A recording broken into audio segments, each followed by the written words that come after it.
Compensation. Ever since I was a boy, I have wished to write a discourse on compensation, for it seemed to me when very young that on this subject life was ahead of theology and the people knew more than the preachers taught. The documents, too, from which the doctrine is to be drawn, charmed my fancy by their endless variety and lay always before me, even in sleep, for they are the tools in our hands, the bread in our basket, the transactions of the street, the farm and the dwelling house, the greetings, the relations, the debts and credits, the influence of character, the nature and endowment of all men. It seemed to me also that in it might be shown men a ray of divinity, the present action of the soul of this world, clean from all vestige of tradition.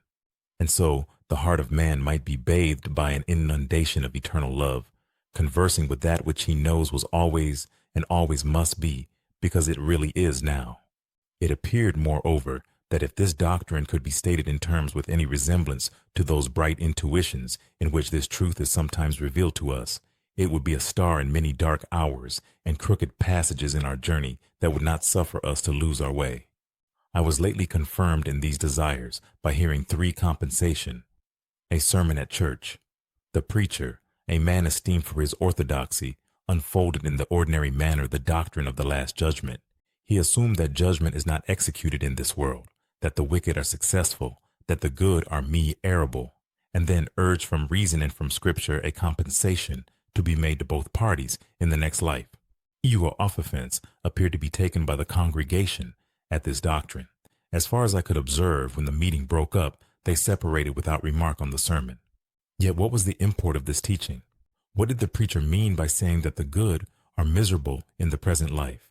Was it that houses and lands, offices, wine, horses, dress, luxury are had by unprincipled men, whilst the saints are poor and despised? And that a compensation is to be made to these last hereafter by giving them the like gratifica, tie-ins another day, bank stock and doubloons, nice sun and champagne? This must be the compensation intended. For what else? Is it that they are to have leave to pray and praise, to love and serve men?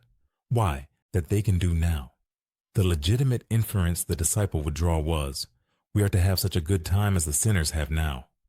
Or to push it to its extreme import, you sin now, we shall sin by and by. We would sin now if we could. Not being successful, we expect our revenge tomorrow. The fallacy lay in the immense concession that the bad are successful, that justice is not done now. The blindness of the preacher consisted in deferring to the base estimate of the market of what constitutes compensation. A manly success instead of confronting and convicting the world from the truth, announcing the presence of the soul, the omnipotence of the will, and so establishing the standard of good and ill, a success and falsely owed, and summoning the dead to its present tribunal. I find a similar base tone in the popular religious works of the day, and the same doctrines assumed by the literary men when occasionally they treat the related topics. I think that our popular theology has gained in decorum, and not in principle, over the superstitions it has displaced. But men are better than this theology. Their daily life gives it the lie. Every ingenuous and aspiring soul leaves the doctrine behind him in his own experience, and all men feel sometimes the falsehood which they cannot demonstrate, for men are wiser than they know. That which they hear in schools and pulpits without afterthought, if said in conversation, would probably be questioned in silence.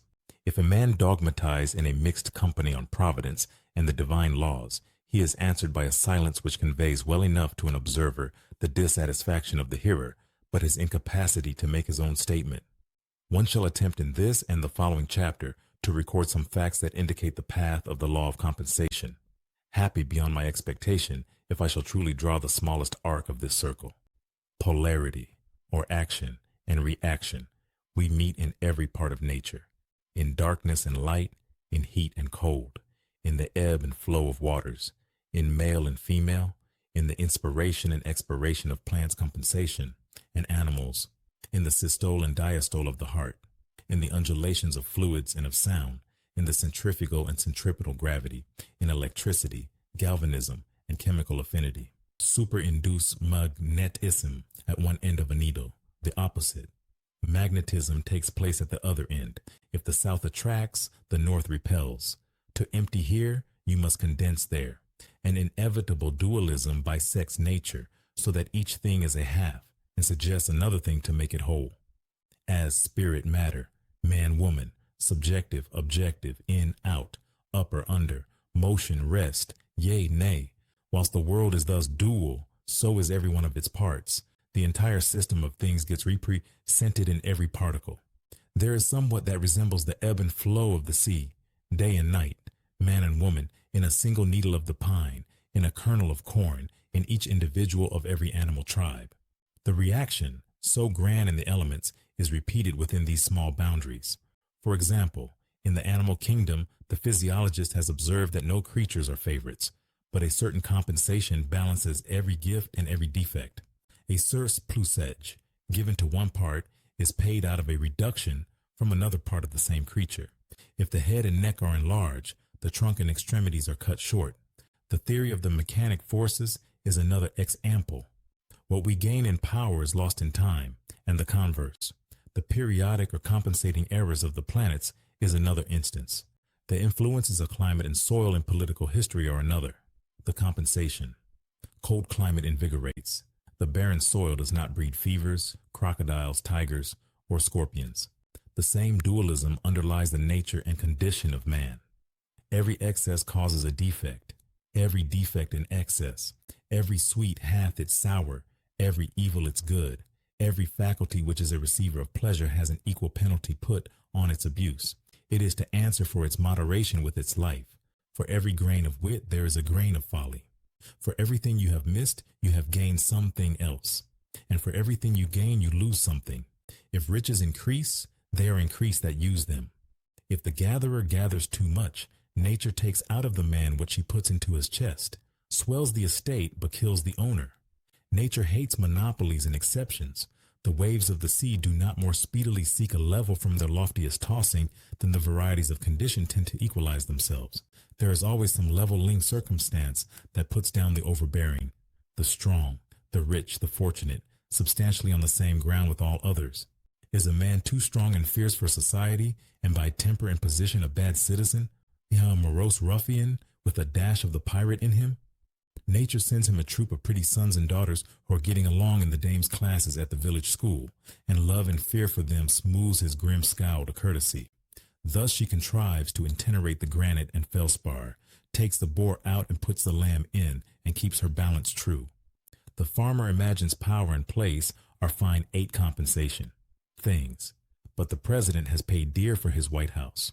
It has commonly cost him all his peace and the best of his manly attributes, to preserve for a short time so conspicuous and appear ants before the world. He is content to eat dust before the real masters who stand erect behind the throne. Or do men desire the more substantial and permanent grandeur of genius? Neither has this an immunity. He who by force of will or of thought is great and overlooks thousands has the responsibility of overlooking. With every influx of light comes new danger. Has he light? He must bear witness to the light, and always outrun that sympathy which gives him such keen satisfaction by his fidelity to new reveille, tie-ins of the incessant soul. He must hate father and mother, wife and child. Has he all that the world loves and admires and covets? He must cast behind him their admiration and afflict them by faithfulness to his truth and become a byword and a hissing. This law writes the laws of the cities and nations. It will not be balked of its end in the smallest iota. It is in vain to build or plot or combine against it. Things refuse to be mismanaged long. Res nolunt diu male administrari. Though no checks to a new evil appear, the checks exist and will appear. If the government is cruel, the governor's life is not safe. If you tax too high, the revenue will yield nothing. If you make the criminal code sanguinary, juries will not convict. Nothing arbitrary, nothing artificial can endure. The true life and satisfactions of man seem to elude the utmost rigors or felicities of condition and to establish themselves with great compensation. Indifferency under all varieties of circumstance. Under all governments, the influence of character remains the same. In Turkey and New England, about alike. Under the primeval despots of Egypt, history honestly confesses that man must have been as free as culture could make him. These appearances indicate the fact that the universe is represented in every one of its particles. Everything in nature contains all the powers of nature. Everything is made of one hidden stuff. As the naturalist sees one type under every metamorphosis and regards a horse as a running man, a fish as a swimming man, a bird as a flying man, a tree as a rooted man. Each new form repeats not only the main character of the type, but part for part all the details, all the aims, furtherances, hindrances, energies, and whole system of every other. Every occupation, trade, art, transaction is a compend of the world and a correlative of every other. Each one is an entire emblem of human life, of its good and ill, its trials, its enemies, its course and its end. And each one must somehow accommodate the whole man and recite all his destiny. The world globes itself in a drop of dew. The microscope cannot find the animalcule, which is less perfect for being little. Eyes, ears, taste, smell, motion, resistance, appetite, and organs of reproduction that take hold on eternity, all find room to consist in the small creature. So do we put our life into every act? The true doctrine of omnipresence is that God reappears with all his parts in every moss and cobweb. The value of the universe contrives to low compensation, throw itself into every point. If the good is there, so is the evil. If the affinity, so the repulsion. If the force, so the limitation. Thus is the universe alive. All things are moral. That soul which within us is a sentiment, outside of us is a law. We feel its inspirations. Out there in history we can see its fatal strength. It is almighty. All nature feels its grasp. It is in the world, and the world was made by it. It is eternal, but it enacts itself in time and space. Justice is not postponed.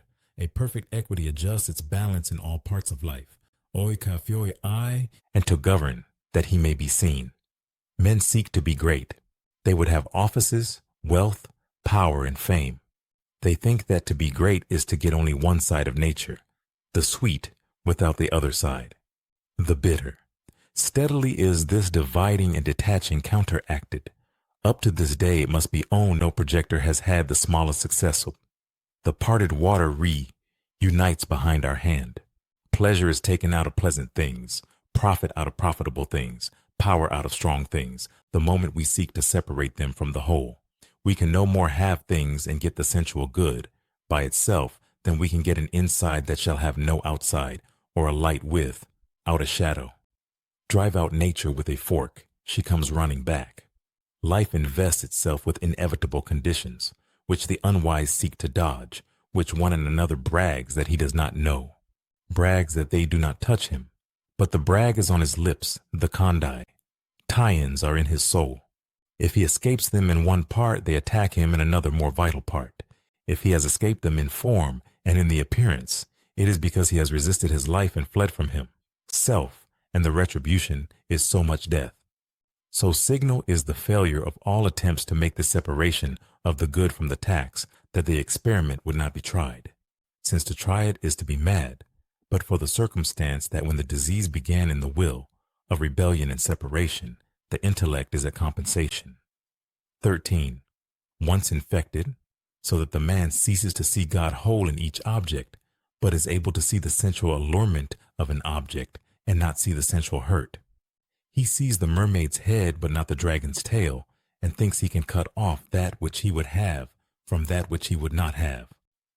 How secret art thou, who dwellest in the highest heavens in silence, O thou only great God, sprinkling with an unwearied providence certain penal blindnesses upon such as have unbridled desires. The human soul is true to these facts in the painting of fable, of history, of law, of proverbs, of conversation. It finds a tongue in literature unawares. Thus the Greeks called Jupiter supreme mind, but having traditionally ascribed to him many base actions, they involuntarily made amends to reason by tying up the hands of so bad a god. He is made as helpless as a king of England. Prometheus knows one secret which Jove must bargain for. Minerva another. He cannot get his own thunders. Minerva keeps the key of them. Of all the gods I only know the keys that ope the solid doors within whose vaults his thunders sleep, a plain confession of the inworking of the all and four of its moral aim. The Indian mythology ends in the same ethics, and indeed it would seem impossible for any fable to be invented and get any currency which was not moral. Aurora forgot to ask Vuth for her lover, and though so, Tithonus is M. St. Augustine, Confessions, Book 1, 14. Compensation. Mortal, he is old. Achilles is not quite invulnerable, for Thetis held him by the heel when she dipped him in the Styx, and the sacred waters did not wash that part. Siegfried, in the Nibelungen, is not quite immortal, for a leaf fell on his back whilst he was bathing in the dragon's blood, and that spot which it covered is mortal, and so it always is. There is a crack in everything God has made. Always it would seem there is this vindictive circumstance stealing in at unawares, even into the wild poesy in which the human fancy attempted to make bold holiday and to shake itself free of the old laws. This backstroke, this kick of the gun, certifying that the law is fatal, that in nature nothing can be given, all things are sold. This is that ancient doctrine of Nemesis, who keeps watch in the universe and lets no offense go unchastised. The Furies, they said, are attendants on justice, and if the sun in heaven should transgress his path, they would punish him. The poets related that stone walls and iron swords and leathern thongs had an occult sympathy with the wrongs of their owners, that the belt which Ajax gave Hector dragged the Trojan hero over the field at the wheels of the car of Achilles, and the sword which Hector gave Ajax was that on whose point Ajax fell. That they recorded that when the Thasians erected a statue to Theogenes, a victor in the games, one of his rivals went to it by night and endeavored to throw it down by repeated blows, until at last he moved it from its pedestal and was crushed to death beneath its fall. This voice of fable has in it somewhat divine. It compensation came from thought above the will of the writer. That is the best part of each writer which has noth in private in it. That is the best part of each which he does not know, that which flowed out of his constitution and not from his too active invention, that which in the study of a single artist you might not easily find, but in the study of many you would abstract as the spirit of them all. Phidias it is not, but the work of man in that early Hellenic world that I would know. The name and circumstance of Phidias, however convenient for history, embarrasses when we come to the highest criticism.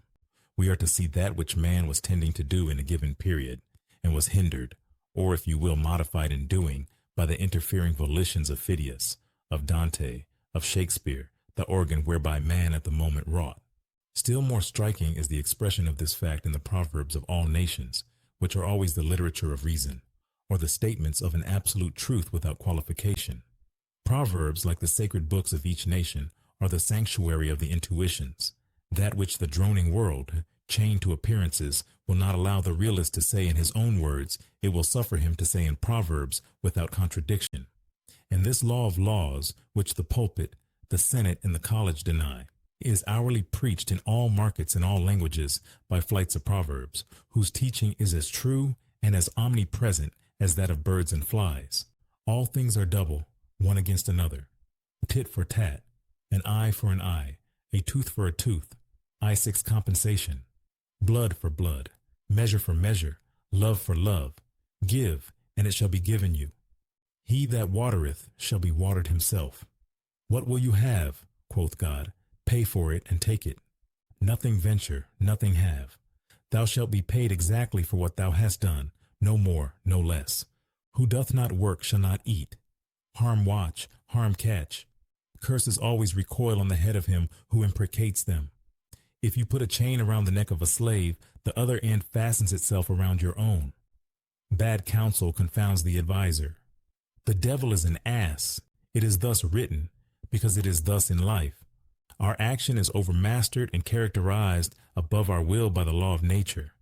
We aim at a petty end quite aside from the public good, but our act arranges itself by irresistible magnetism in a line with the poles of the world. A man cannot speak, but he judges himself. With his will or against his will, he draws his portrait to the eye of his companions by every word. Every opinion reacts on him who utters it. It is a thread ball thrown at a mark, but the other eed remains in the thrower's bag, or rather, it is a harpoon thrown at the whale, unwinding as it flies, a coil of cord in the boat, and if the harpoon is not good, or not well thrown, it will go nigh to cut the steersman in twain, or to sink the boat. You cannot do wrong without suffering wrong. No man had ever appointed pride that was not injurious to him, said Burke. The exclusive and fashionable life does not see that he excludes him. Compensation. 17 self from enjoyment in the attempt to appropriate it. The exclusionist in religion does not see that he shuts the door of heaven on himself in striving to shut out others. Treat men as pawns and ninepins, and you shall suffer as well as they. If you leave out their heart, you shall lose your own. The senses will make things of all persons, of women, of children, of the poor. The vulgar proverb, I will get it from his purse or get it from his skin, is sound philosophy. All infractions of love and equity in our social relations are speedily punished. They are punished by fear. Whilst I stand in simple relations to my fellow man, I have no displeasure in meeting him. We meet as water meets water, or as two currents of air mix, with perfect diffusion and interpenetration of nature. But as soon as there is any departure from simplicity and attempt at halfness, or good for me that is not good for him, my neighbor feels the wrong. He shrinks from me as far as I have shrunk from him. His eyes no longer seek mine. There is war between us. There is hate in him and fear in me. All the old abuses in society, the great and universal and the petty in particular, all unjust accumulations of property and power, are avenged in the same manner. Fear is an instructor of great sagacity and the herald of all revolutions. One thing he always teaches, that there is rottenness where he appears. He is a carrion crow, and though you see not well what he hovers for, there is death somewhere. Our property is timid. Our laws are timid. Our cultivated classes are timid. Fear for ages has boded and compensation, mowed and gibbered over government and property. That obscene bird is not there for nothing. He indicates great wrongs, which must be revised. Of the like nature is that expectation of change which instantly follows the suspension of our voluntary activity, the terror of cloudless noon, the emerald of Polycrates, the awe of prosperity, the instinct which leads every generous soul to impose on itself tasks of a noble asceticism and vicarious virtue, are the tremblings of the balance of justice through the heart and mind of man. Experienced men of the world know very well that it is best to pay scot and lot as they go along, and that a man often pays dear for his small frugality. The borrower runs in his own debt. Has a man gained anything who has received 100 favors and rendered none? Has he gained by borrowing, through indolence or cunning, his neighbor's wares or horses or money? There arises on the deed the instant acknowledgement of benefit on the one part and of debt on the other, that is, of superiority and inferiority. The transaction remains in the memory of himself and his neighbor, and every new transaction alters according to its nature their relation to each other. He may soon come to see that he had better have broken his own bones than to have ridden in his neighbor's coach, and that the highest price he can pay for a thing is to ask for it. A wise man will extend this lesson to all parts of life, and know that it is always the part of prudence to face every claimant and pay every just demand on your time, your talents, or your heart. Always pay. Compensation. 19. For first or last, you must pay your entire debt. Persons and events may stand for a time between you and justice, but it is only a postponement. You must pay at last your own debt. If you are wise, you will dread a prosperity which only loads you with more. Benefit is the end of nature, but for every benefit which you receive, a tax is levied. He is great who confers the most benefits. He is base, and that is the one base thing in the universe, to receive favors and render none. In the order of nature, we cannot render benefits to those from whom we receive them, or only seldom, but the benefit we receive must be rendered again, line for line, deed for deed, cent for cent to somebody. Beware of too much good staying in your hand. It will fast corrupt and worm worms. Pay it away quickly in some sort. Labor is watched over by the same pitiless laws. Cheapest, says the prudent, is the dearest labor. What we buy in a broom, a mat, a wagon, a knife, is some application of good sense to a common want. It is best to pay in your land a skillful gardener, or to buy good sense applied to gardening. In your sailor, good sense applied to navigation. In the house, good sense applied to cooking, sewing, serving. In your agent, good sense applied to accounts and affairs. So do you multiply your presence or spread yourself throughout your estate? But because of the dual constitution of things, in labor as in life, there can be no cheating. The thief steals from himself. The swindler swindles himself. For the real price of all doors, knowledge and virtue, whereof wealth and 20 compensation. Credit are signs. These signs, like paper money, may be counterfeited or stolen, but that which they represent, namely knowledge and virtue, cannot be counterfeited or stolen. These ends of labor cannot be answered but by real exertions of the mind and in obedience to pure motives. The cheat, the defaulter, the gambler cannot extort the benefits, can not extort the knowledge of material and moral, not tour which his honest care and pains yield to the operative. The law of nature is, do the thing, and you shall have the power, but they who do not the thing have not the power. Human labor, through all its forms, from that sharpening of a stake to the construction of a city or an epic, is one immense illustration of the perfect compensation of the universe. Everywhere in all ways this law is sublime. The absolute balance of give and take, the doctrine that everything has its price, and if that price is not paid, not that thing but something else is obtained, and that it is impossible to get anything without its price, is not less sublime in the columns of a ledger than in the budgets of states, in the laws of light and darkness, in all the action and reaction of nature. I cannot doubt that the high laws which each man sees ever implicated in those processes with which he is conversant, the stern ethics which sparkle on his chisel edge, which are measured out by his plumb and foot rule, which stand as manifest in the footing of the shop bill as in the history of a state, do recommend to him his trade, and though seldom named, exalt his business to his imagination. Compensation. 21. The league between virtue and nature engages all things to assume a hostile front to vice. The bountiful laws and substances of the world persecute and whip the traitor. He finds that things are arranged for truth and benefit, but there is no den in the wide world to hide a rogue. Commit a crime, and the earth is made of glass. There is no such thing as concealment. Commit a crime, and it seems as if a coat of snow fell on the ground, such as reveals in the woods the track of every partridge and fox and squirrel and mole. You cannot recall the spoken word. You cannot wipe out the foot track. You cannot draw up the ladder so as to leave no inlet or clue. Always some damning circumstance transpires. The laws and substances of nature, water, snow, wind, gravitation, become penalties to the thief. On the other hand, the law holds with equal sureness for all right action. Love, and you shall be loved. All love is mathematically just, as much as the two sides of an algebraic equation. The good man has absolute good, which like fire turns everything to its own nature, so that you cannot do him any harm. But as the royal army sent against Napoleon, when he approached cast down their colors, and from enemies became friends, so do disasters of all kinds, as sickness, offense, poverty, prove benefactors. Winds blow and waters roll, strength to the brave and power and deity, yet in themselves are nothing. Compensation. The good are befriended even by weakness and defect. As no man had ever a point of pride that was not injurious to him, so no man had ever a defect that was not somewhere made useful to him. The stag in the fable admired his horns and blamed his feet, but when the hunter came, his feet saved him, and afterwards, caught in the thicket, his horns destroyed him.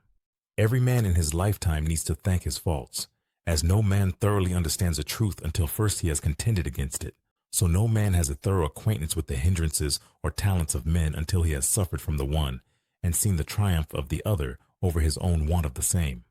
Has he a defect of temper that unfits him to live in society? Thereby he is driven to entertain himself alone and acquire habits of self-help. And thus, like the wounded oyster, he mends his shell with pearl. Our strength grows out of our weakness. Not until we are pricked and stung and sorely shot at, awakens the indignation which arms itself with secret forces. A great man is always willing to be little. Whilst he sits on the cushion of advantages, he goes to sleep. When he is pushed, tormented, defeated, he has a chance to learn something. He has been put on his wits, on his manhood. He has gained facts, learns his ignorance, is cured of the insanity of conceit, has got moderation and real skill.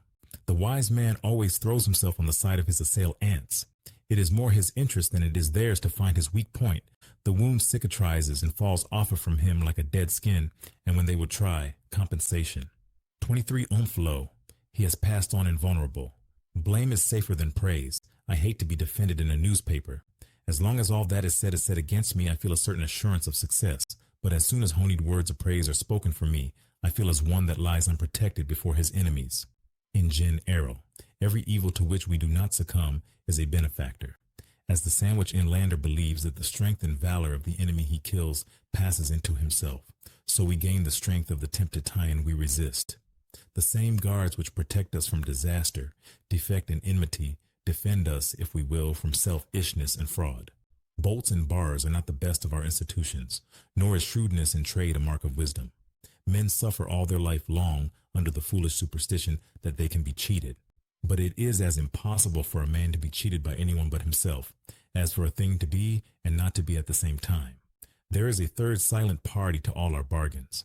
The nature and soul of things takes on itself the guarantee of the fulfillment of every contract, so that honest service cannot come to loss. If you serve an ungrateful master, serve him the more. Put God in your debt. Every stroke shall be repaid. The longer the payment is withholden, the better for you. For compound interest on compound interest is the rate and usage of this exchequer. The history of persecution is a history of endeavors to cheat nature, to make water run uphill, to twist a rope of sand. It makes no difference whether the actors be many or one, a tyrant or a mob. A mob 24 compensation is a society of bodies voluntarily bereaving them, selves of reason and traversing its work. The mob is man voluntarily descending to the nature of the beast. Its fit hour of activity is night. Its actions are insane, like its whole constitution. It persecutes a principle. It would whip a right. It would tar and feather justice by inflicting fire and outrage upon the houses and persons of those who have these. It resembles the prank of boys who run with fire engines to put out the ruddy aurora streaming to the stars. The inviolate spirit turns their spite against the wrongdoers. The martyr cannot be dishonored. Every lash inflicted is a tongue of fame. Every prison a more illustrious abode. Every burned book or house enlightens the world. Every suppressed or expunged word reverberates through the earth from side to side. The minds of men are at last aroused. Reason looks out and justifies her own, and malice finds all her work in vain. It is the whipper who is whipped and the tyrant who is undone. Thus do all things preach the indifferency of circumstances. The man is all. Everything has two sides, a good and an evil. Every advantage has its tax. I learn to be content. But the doctrine of compensation is not the doctrine of indifferency. The thoughtless say, on hearing these representations, what boots it to do well? There is one event to good and evil. If I gain any ood, I must pay to it. If I lose any good, I gain some other. All actions are indifferent. There is a deeper fact in the soul than compensation. 25 tien, to wit, its own nature. The soul is not a compensation, but a life. The soul is. Under all this running sea of circumstance, whose waters ebb and flow with perfect balance, lies the aboriginal abyss of real being. Existence, or God, is not a relation or a part, but the whole. Being is the vast affirmative, excluding negation, self-balanced, and swallowing up all relations, parts and times within itself. Nature, truth, virtue are the influx from thence. Vice is the absence or departure of the same. Falsehood may indeed stand as the great night or shade on which as a background the living universe paints itself forth, but no fact is begotten by it. It cannot work, for it is not. It cannot work any good. It cannot work any harm. It is harmonious, much as it is worse not to be than to be. We feel defrauded of the retribution due to evil acts, because the criminal adheres to his vice and contumacy and does not come to a crisis or judgment anywhere in visible nature. There is no stunning confutation of his nonsense before men and angels. Has he therefore outwitted the law? Inasmuch as he carries the malignity and the lie with him, he so far decreases from nature. In some manner there will be a demonstration of the wrong to the understanding also. But should we not see it, this deadly deduction makes square the eternal account. Neither can it be said, on the other hand, that the gain of rectitude must be bought by any loss. There is no penalty to virtue, no penalty to wisdom. They are proper additions of being. In a virtuous action I properly am. In a virtuous act I add to the world. 26 Penza on. I plant into deserts conquered from chaos and nothing, and see the darkness receding on the heights of the horizon. There can be no excess to love, none to knowledge, none to beauty, when these attributes are considered in the purest sense. The soul refuses all limits. It affirms in man always an optimism, never a pessimism. His life is a progress and not a station. His instinct is trust. Our instinct uses more and less in application to man, always of the presence of the soul and not of its absence. The brave man is greater than the coward, the true, the benevolent, The wise is more a man and not less than the fool and knave.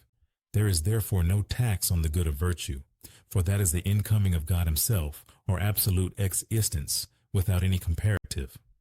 All external good has its tax, and if it came without desert or sweat, has no root in me, and the next wind will blow it away. But all the good of nature is the soul's, and may be had if paid for in nature's lawful coin, that is, by labor which the heart and the head allow. I no longer wish to meet a good I do not earn, for example, to find a pot of buried gold, knowing that it brings with it new responsibility. I do not wish more external goods, neither possessions, nor honors, nor powers, nor persons. The gain is apparent, the tax is certain, but there is no tax on the knowledge that the compensation exists, and that it is not desirable to dig up treasure. Herein I rejoice with a serene eternal peace. I contract the boundaries of possible mischief. I learned the wisdom of St. Bernard. Nothing can work me damage except myself, the harm compensation. 27 that I sustain I carry about with me, and never am a real sufferer, but by my own fault. In the nature of the soul is the compensation for the inequalities of condition. The radical tragedy of nature seems to be the distinction of more and less. How can less not feel the pain? How not feel indignation or malevolence towards more? Look at those who have less faculty, and one feels sad and knows not well what to make of it. Almost he shuns their eye. He fears they will upbraid God. What should they do? It seems a great injustice, but see the facts nearly, and these mountainous inequalities vanish. Love reduces them as the sun melts the iceberg in the sea. The heart and soul of all men being one, this bitterness of his and mine ceases. His is mine. I am my brother, and my brother is me. If I feel overshadowed and outdone by great neighbors, I can get love. I can still receive. And he that loveth maketh his own the grandeur he loves. Thereby I make the discovery that my brother is my guardian, acting for me with the friendliest designs, and the estate I so admired and envied is my own. It is the eternal nature of the soul to appropriate and make all things its own. Jesus and Shakespeare are fragments of the soul, and by love I conquer and incorporate them in my own conscious domain. His virtue, is not that mine? His wit, if it cannot be made mine, it is not wit. Such also is the natural history of calamity. The changes which break up at short intervals, the prosperity of men, are advertisements of a nature whose law is growth. Evermore, it is the order of nature to 28 compensation. Grow, and every soul is by this intrinsic necessity quitting its whole system of things, its friends and home and laws and faith, as the shellfish crawls out of its beautiful but stony case, because it no longer admits of its growth and slowly forms a new house.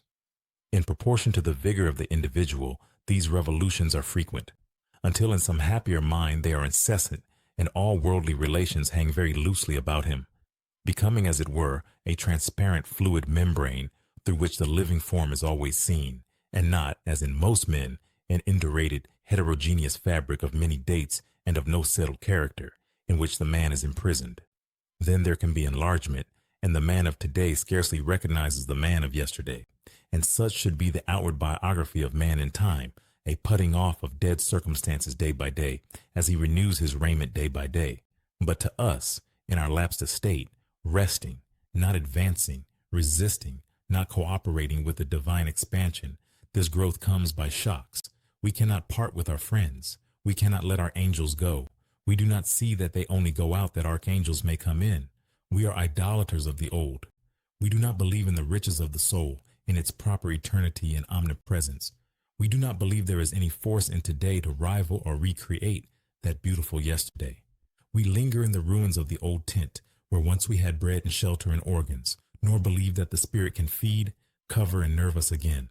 We cannot again find aught so dear, so sweet, so graceful. But we, compensation. 29 sit and weep in vain. The voice of the Almighty saith, up and onward for evermore. We cannot stay amid the ruins, neither will we rely on the new. And so we walk ever with reverted eyes like those monsters who look backwards. And yet the compensations of calamity are made apparent to the understanding also, after long intervals of time. A fever, a mutilation, a cruel disappointment, a loss of wealth, a loss of friends, seems at the moment unpaid loss and unpayable. But the sure years reveal the deep remedial force that underlies all facts. The death of a dear friend, wife, brother, lover, which seemed nothing but privation, somewhat later assumes the aspect of a guide or genius. For it commonly operates revolutions in our way of life, terminates an epoch of infancy or of youth which was waiting to be closed, breaks up a wonted occupation or a household or style of living, and allows the formation of new ones more friendly to the growth of character. It permits or constrains the formation of new acquaintances and the reception of new influences that prove of the first importance to the next years. And the man or woman who would have remained a sunny garden flower with no room for its roots and too much sunshine for its head, by the falling of the walls and the neglect of the gardener, is made the banyan of the forest, yielding shade and fruit to wide neighborhoods of men.